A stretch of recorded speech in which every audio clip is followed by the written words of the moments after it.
This Bitcoin chart has accurately predicted every single Bitcoin all-time high and all-time low with 100% win rate since 2014 up until now. And it shows us the current Bitcoin drop is far from being over. The S&P is influencing Bitcoin's short-term price action because it's tanking. 2 weeks ago, we predicted that after a 9 consecutive green win streak for the S&P, we're bound to reaching a local top and correcting for 1 to 4 weeks. That's exactly what the S&P is doing. Bitcoin will continue to follow the S&P's direction when it comes to bearishness, sadly not bullishness. And in 20 hours, we have the inflation data that's expected to be higher than where we were before. And I don't think that's going to help risk-on markets a single bit. With interest rates expected to be at 4% in 2028, liquidity is non-existent. It's already non-existent thanks to all the IPOs that are being launched, but it'll get worse, and I think it will tank S&P in Q4, and it'll tank Bitcoin in Q4 in accordance with our cycles. If you want to hear more about that cycle theory, if you want to hear more about how the bear market is actually coming to an end, how much Bitcoin, for example, MSTR purchased, following their controversial sale of 32 Bitcoin. What Ben Cowen's worst ever case Bitcoin 2026 price action level is, then watch until the very end. And if you enjoy the updates, make sure to destroy the like button. Guys and girls, you did a fantastic job on yesterday's video. We've reached so many likes that when you searched Bitcoin on YouTube, the Crypto Kid video was the first one to appear. Unbelievable, never seen before in a bear market. Thank you all so much for your support. I love each and every single one of you. We reached 67,000 subscribers, 67. And I really hope that we can get to 100,000 before the peak of the next bull run. With that, before I jump into the Bitcoin miraculous prediction theory, I must tell you that I sold every single DeFi coin and token that I hold in my portfolio.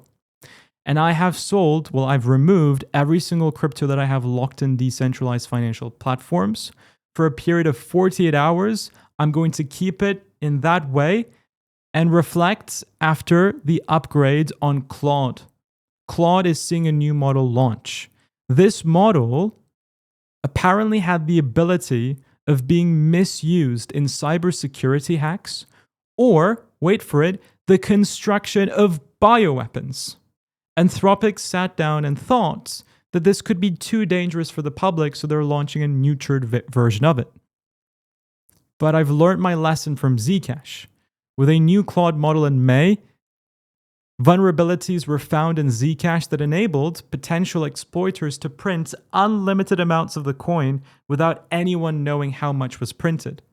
Zcash dumped 50% in a 12-hour period.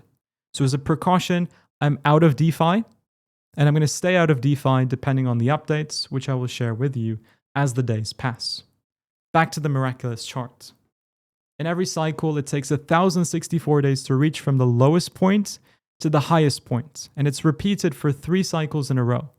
From all-time high to all-time low, it's 364 days. And we're following it. We're following it exactly.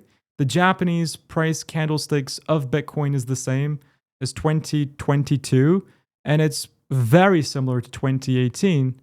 So for me, the base case of having a lower BTC into Q4 of this year and a bottom in October in line with every other bottom just makes the most amount of sense. Could it diverge? Could it be different this time?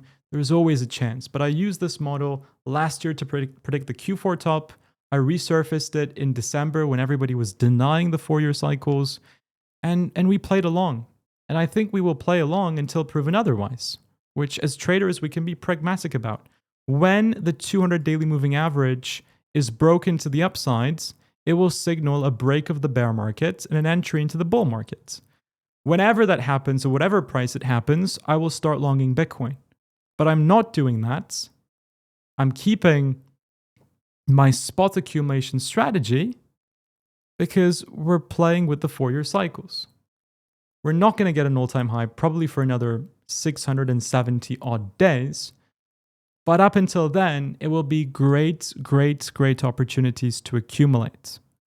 When we get to the second quadrant in the spiral, that's the time to sell. But in the third quadrant, that's the time to historically buy. Traditional finance is dropping. We're getting our top, we're dropping. Inflation data will release in 20-ish hours. 4.2% is the prediction over the 3.8% data release from April. I think it's going to be higher. Energy prices are still very elevated. Inflation historically catches up with crude oil prices. We're yet to do that. Higher inflation will cause traditional markets and Bitcoin to drop further. Bitcoin is following its higher beta asset Ethereum. Ethereum is beneath its February lows. We have a discrepancy, and that discrepancy can pull us into the 40s, the golden pocket. The golden pocket Ben refers to in his quantile model gives a worst case prediction of $42,000. We've hit a line where Bitcoin has spent only 1% of its entire trading history below. That's a very good enough reason for me to already begin my accumulation. In 2020, you hit that 1% area. In 2026, you're getting very close to it. You've actually hit it and you're below it. In 2022, you've hit it and you went below it. You only spend 1% of your trading time beneath that 1 percentile. So I'm buying. I'm already buying now. I'm buying. I'm just not leveraged longing. That is the difference. I diverted away. I think inflation is going to come out to be nasty. The Fed is not expected to cut rates until 2028, which will not give us any liquidity, which will not create a super cycle. It will still enable Bitcoin to go up in bull markets, just not go as high as what people have originally anticipated, along with the IPOs that have extracted liquidity and will extract more liquidity than selling pressure because people buy into these to then sell. I don't see a positive S&P. I think the 4-year cycles will continue to play, and Q4 will be bearish for both the index, Bitcoin, and other crypto assets. MSTR sold 32 Bitcoin. Phong Le, the CEO of Strategy, said that their entire goal is to have more net Bitcoin. That has turned out to be true because they bought 1,550 Bitcoin yesterday, dwarfing that 32 Bitcoin sale. I was concerned. Luckily, that this has resulted in my concerns to drop a lot. Maybe they did actually sell the 32 Bitcoin to prove that Bitcoin is a sellable asset in their balance sheets. I don't know. There's still some flaws and red flags there. But I want to believe that it's okay because they've bought 1,550 Bitcoin. They saved 203 Bitcoin by doing this. And I'm happy for them. Stretch is yet to reach its parity. I would just rather go with Bitcoin instead of buying Stretch or MSTR. But Saylor is a key player, and we need Saylor to continue buying for Bitcoin to remain at relatively high price levels. Since Stretch isn't at parity and Bitcoin is in a bear market, they diluted the MSTR shares to be able to purchase the Bitcoin that they purchased. That's not good if you're an MSTR shareholder because that diminishes your value. Not your value, but your investment's value.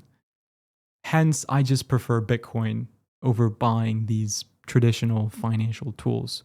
Say I'm old-fashioned, but it just works. And I just prefer Bitcoin. They're going to take your money and buy Bitcoin. So why should I not do that if I have the ability to go and buy the Bitcoin and put it into my hardware wallet and making it unconfiscatable? So that is a wrap, guys and girls, for today's video. Inflation tomorrow, I'll be live streaming it on the Moonshow channel. I'll make an update on inflation after it comes out here on the CryptoKid channel. I've sold my DeFi, I already told you that. Thank you for watching. Take care, and if you're looking for a place to be buying cryptocurrencies and accumulating, you can check out the links in the description to our partnered exchanges where you have the best bonuses in the market available. With BTCC in particular, you get so much. Check out the second link in the description, and I'll see you all tomorrow. Thank you for watching, and bye-bye.